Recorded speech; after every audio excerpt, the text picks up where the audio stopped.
വെട്ടിക്കോട് നാഗരാജ ക്ഷേത്രത്തിൽ ആയില്യ മഹോത്സവത്തിന് തുടക്കമായി. 16-ന് ആയില്യം എഴുന്നള്ളത്ത് നടക്കും. ബുധനാഴ്ചയാണ് പ്രസിദ്ധമായ പൂയംതൊഴൽ. ആദിമൂലം വെട്ടിക്കോട് നാഗരാജ ക്ഷേത്രത്തിലെ ആയില്യമുത്സവത്തിന് തുടക്കമായി. പുണർദം പൂയം ആയില്യമുത്സവത്തിനാണ് തുടക്കമായത്. 16-ന് വൈകിട്ട് 3-ന് നടക്കുന്ന ആയില്യം എഴുന്നള്ളത്ത് ദർശിക്കാൻ ആയിരങ്ങളാണ് ക്ഷേത്രത്തിലേക്ക് എത്തുന്നത്. ഉത്സവങ്ങളൊക്കെ തുടങ്ങിയിരിക്കുകയാണ്. ഏതാണ്ട് 29 ദിവസത്തെ ഉത്സവമായിരുന്നു.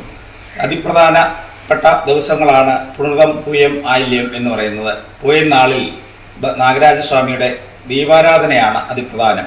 വൈകിട്ട് ഏതാണ്ട് 6 മണിക്ക് ശേഷമായിരിക്കും ദീപാരാധന നടക്കുക. ഈ ദീപാരാധന കന്നി തുലാം മാസങ്ങളിലെ പൂയം നാളിൽ മാത്രമേ ഈ ക്ഷേത്രത്തിൽ ദീപാരാധനയുള്ളൂ. മറ്റു ക്ഷേത്രങ്ങളിലെ കൂട്ട് എല്ലാ ദിവസവും ദീപാരാധനയില്ല.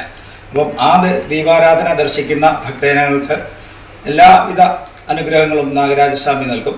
അതുപോലെ തന്നെയാണ് അടുത്ത ദിവസം ആയില്യമാണ് അനന്തസ്വാമിയുടെ, അതായത് അഷ്ടനാഗങ്ങളിൽ ജ്യേഷ്ഠനും ശ്രേഷ്ഠനുമായ അനന്തസ്വാമിയുടെ തിരുനാളാണ് കന്നിമാസത്തിലെ ആയില്യം.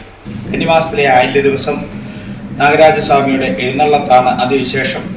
ഏതാണ്ട് ഉച്ചയ്ക്ക് 3 മണിയോടുകൂടി നാഗരാജസ്വാമിയെ ക്ഷേത്രത്തിൽ നിന്നും എഴുന്നള്ളിച്ച് ക്ഷേത്രത്തിന് പുറത്തെത്തി പുള്ളുവ സ്തുതികളോടും പഞ്ചവാദ്യം, നാദസ്വരം, ചെണ്ടമേളം തുടങ്ങിയ വാദ്യഘോഷങ്ങളോടുകൂടി മൂലസ്ഥാനമായ നിലവറയിലേക്ക് എഴുന്നള്ളിക്കുകയും നിലവറയിലെത്തിച്ചേർന്ന് അവിടെ വിശേഷാദി പൂജാദി കർമ്മങ്ങളൊക്കെ നടത്തി നാഗരാജസ്വാമിയെ തിരിച്ച് ക്ഷേത്രത്തിലേക്ക് എഴുന്നള്ളിക്കുകയും ക്ഷേത്രത്തിലെത്തി വിവിധ വാദ്യങ്ങളുടെ അകമ്പടികളോടുകൂടി ക്ഷേത്രത്തിന് 5 പ്രദക്ഷിണം പൂർത്തിയാക്കി ക്ഷേത്രത്തിനുള്ളിൽ പ്രവേശിക്കുകയും അതിനുശേഷം അതിപ്രധാനമായ ചടങ്ങായ സർപ്പബലിയാണ്.